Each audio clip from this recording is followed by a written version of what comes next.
C'est on va dire, ma causerie avec Mélissa Charest, qui est la cofondatrice de la coopérative Mémoire.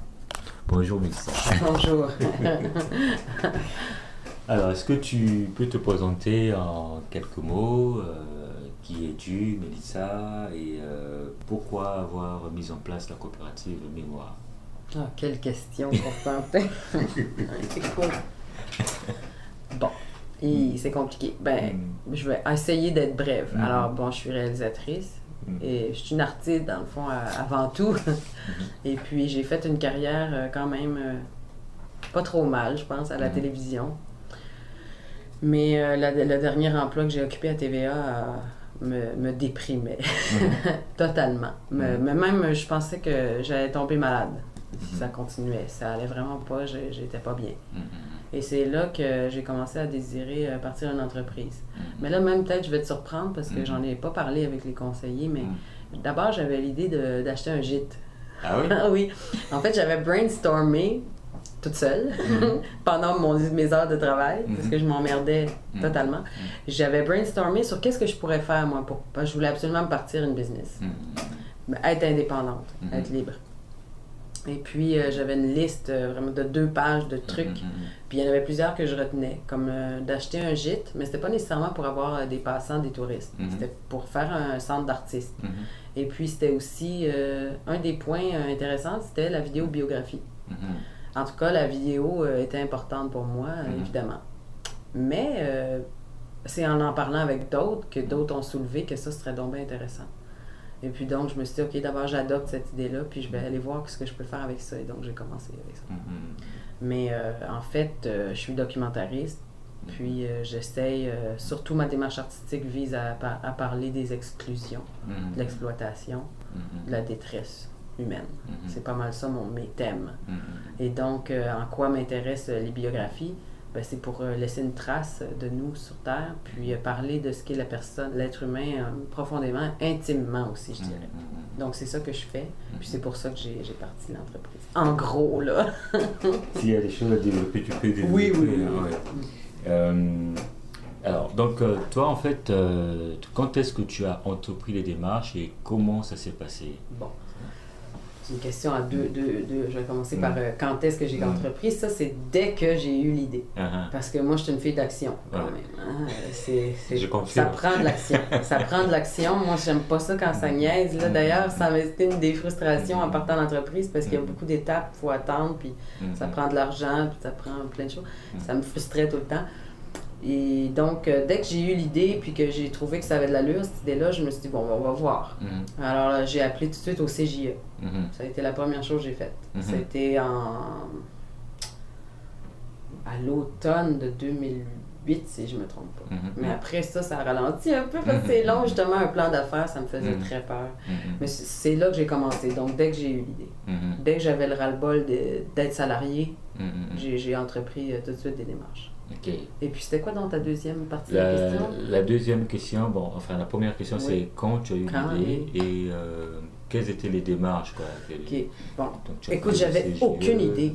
Quand tu dis aucune, moi, j'ai pas étudié en gestion, justement. J'ai pas, ça m'intéressait pas, je suis une artiste.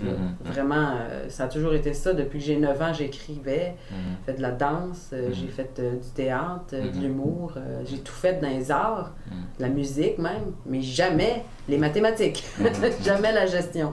Mais par la force des choses, par contre, en travaillant, j'avais pas le choix de gagner ma vie. J'ai fait de la vente. Je suis entrée dans le monde de la vente très jeune, j'avais 19 ans. Vendre du linge, vendeuse de vêtements, puis j'ai jamais arrêté en fait. Donc, parallèlement, j'ai comme 2 carrières. Parce que oui, j'ai arrêté pendant que je travaillais à Radio-Canada, à TVA, tout ça, mais entre mes contrats que j'avais, je retournais à la vente parce que c'était facile pour moi d'avoir ça. Donc, j'ai tout fait, télémarketing, vente en personne, vente name it, là.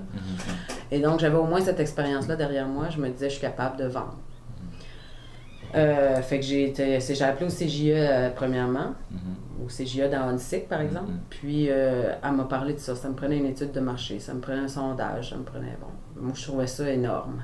Parce que je savais pas par où prendre ça. Puis ça coûte de l'argent aussi, puis j'en avais pas. J'avais aucune mise de fonds, moi, de disponible. Ça, c'est important de le dire parce que ça a été difficile et ça l'est encore à cause de ça.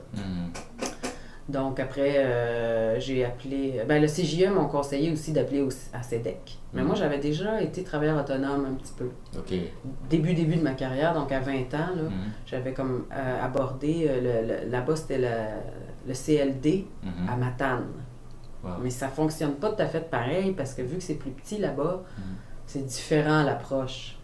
Fait que moi, je connaissais pas exactement tous les mécanismes. Je savais que j'avais eu la formation STA, mais il n'y avait pas de cours. C'était un suivi personnel avec un agent.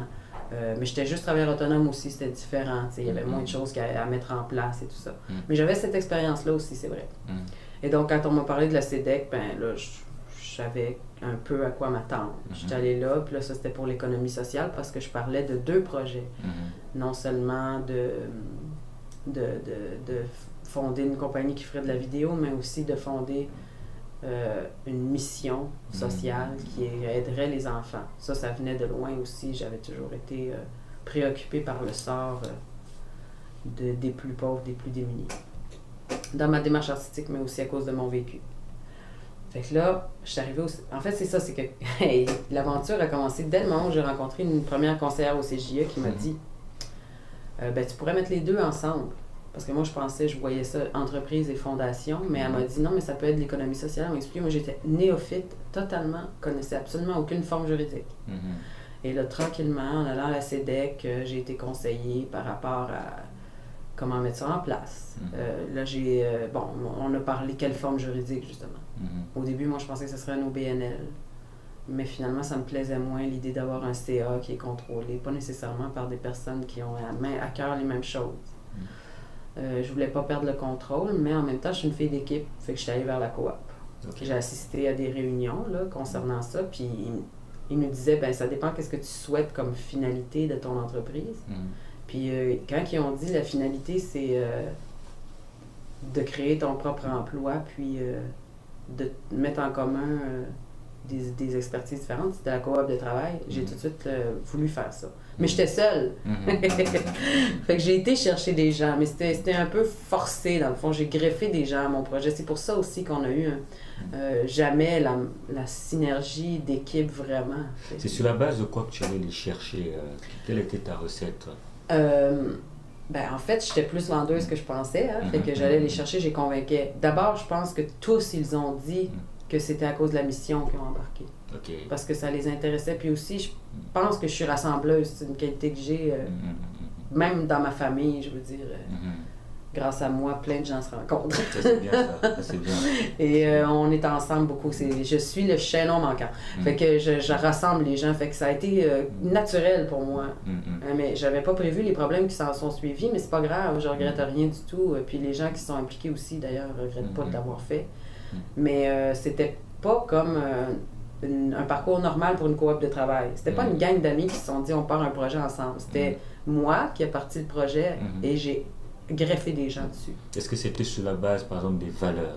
Oui, c'était tout à fait les valeurs. C'était personne ne faisait de la vidéo à part moi dans cette histoire-là. Fait que c'était sur la base des valeurs, totalement. Totalement, les gens avaient envie de... Tout le monde cherchait une façon de s'impliquer, dans le fond, socialement. Puis ils aimaient ma façon de le présenter. Parce que malgré que pour les conseillers, c'était bâtard un peu notre affaire au début, de faire de la vidéo puis de prendre des profits pour investir dans des cours d'art pour les enfants, ça semblait pas aller ensemble. Par contre, pour ceux qui sont devenus membres fondateurs avec moi, c'était au contraire. Ils l'ont tous dit d'ailleurs. À un moment donné, on a eu à faire des portraits de nous-mêmes. Puis Patrick l'a dit, Geneviève l'a dit. C'est la mission qui était déterminante pour eux. C'était une façon de donner un petit peu de sens à leur vie, je pense. Aussi, tout le monde travaille de 9 à 5, métro, boulot, dodo, là. Il y en avait un peu ras-le-bas, les autres aussi.